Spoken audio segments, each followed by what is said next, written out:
नमस्कार मंडळी. रोज सकाळी एकच प्रश्न पडतो ना, आज नाश्त्याला काय बनवायचं आहे. असा पदार्थ हवा जो झटपट तयार होईल, पोटभर असेल आणि घरातील सगळ्यांना आवडेल. म्हणून आजच्या व्हिडिओमध्ये आम्ही तुमच्यासाठी घेऊन आलो आहोत एक नाही, दोन नाही तर तब्बल 3 भन्नाट पराठ्यांच्या रेसिपी. त्यामुळे व्हिडिओ हा शेवटपर्यंत नक्की बघा आणि व्हिडिओला लाईक करायला आणि चॅनलला सबस्क्राईब करायला विसरू नका.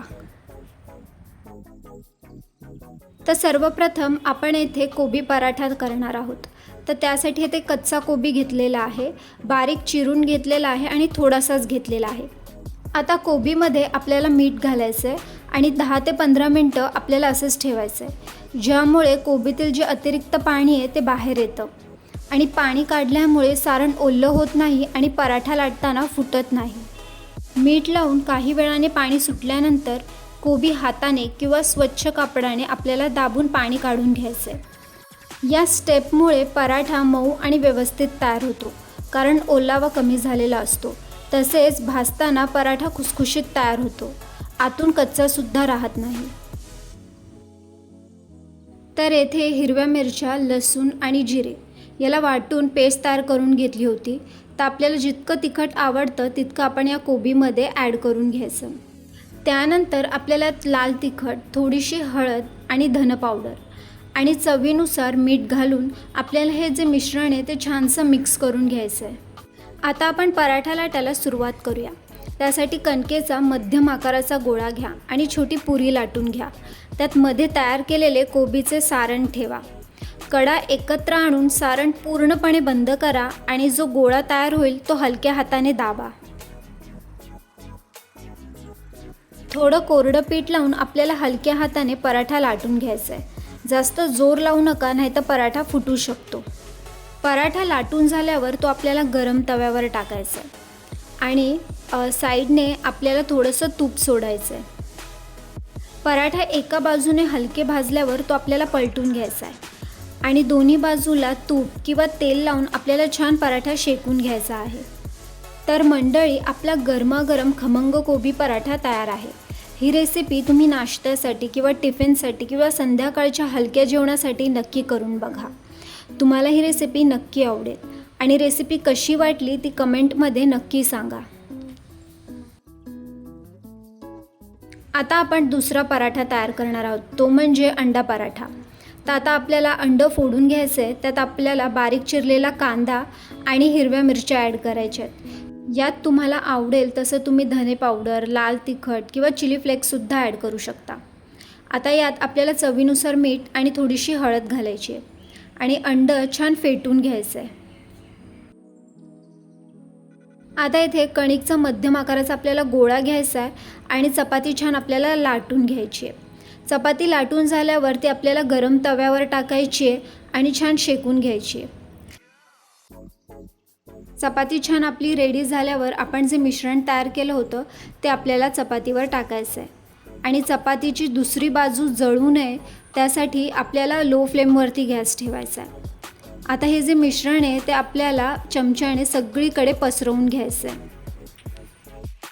पराठा थोडासा हलकासा भाजल्यानंतर आपल्याला तो पलटून घ्यायचा आहे.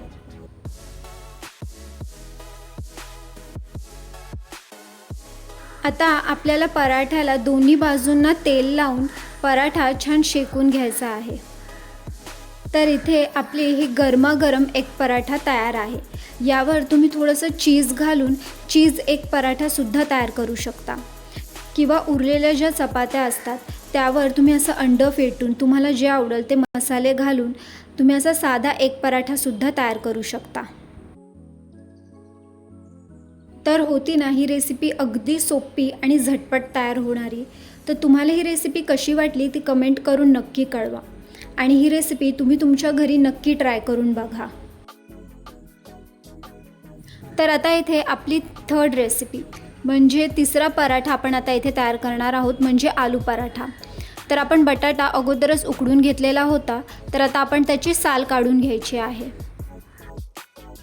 आता बटाटा आपल्याला हाताने किंवा मॅशरच्या मदतीने अगदी बारीक मॅश करून घ्यायचा आहे. बटाट्यात मोठे तुकडे राहू देऊ नका, नाहीतर पराठा लाटताना फाटू शकतो. आता त्यानंतर आपल्याला चवीनुसार मीठ आणि आपण जे मिरची, जिरं आणि लसूण ह्याची जी पेस्ट तयार केली होती ते आपल्याला इथे टाकायची आहे. त्यानंतर थोडीशी हळद, लाल तिखट, धने पावडर आणि बारीक चिरलेली कोथिंबीर घालून आपल्याला हे मिश्रण मिक्स करून घ्यायचं आहे. मिश्रण आपलं छानसं मिक्स करून झालं की आपल्याला एक छोटीशी पुरी लाटून घ्यायची आहे. त्यात आपल्याला मधोमध आपण जे मिश्रण तयार केलं होतं ते ॲड करायचं आहे. त्यानंतर त्यावरून चीज थोडंसं आपल्याला टाकायचं आहे. चीज ॲड केल्यामुळे आपला जो पराठा आहे तो मस्त एकदम चीजी आणि टेस्टी लागेल. आता बाजूचे सर्वकडे आपल्याला एकत्र आणून गोळा तयार करून घ्यायचा आहे आणि आपला मस्त असा पराठा लाटून घ्यायचा आहे. हा पराठा आपल्याला एकदम हलक्या हाताने लाटायचा आहे कारण आपण पराठ्याच्या आत चीज ॲड केलं आहे. पराठा छानसा आपला मस्त लाटून झाला की त्यानंतर गरम तव्यावर आपल्याला टाकायचं आहे आणि मस्त शेकून घ्यायचं आहे.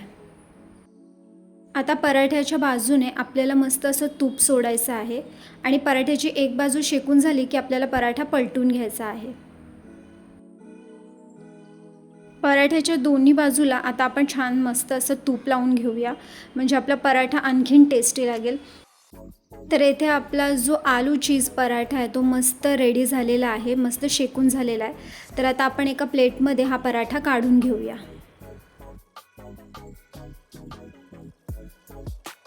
तर अशा प्रकारे आपला जो आलू चीज पराठा आहे मस्त गरमागरम तयार झालेला आहे. हा पराठा दहीसोबत किंवा अचारसोबत आणखीन छान लागेल. तर तुम्ही या तिन्ही रेसिपी नक्की घरी ट्राय करा आणि रेसिपी आवडल्या असेल तर कमेंट नक्की करा आणि व्हिडिओ आवडला असेल तर चॅनलला लाईक करा, शेअर करा आणि सबस्क्राईब करायला विसरू नका.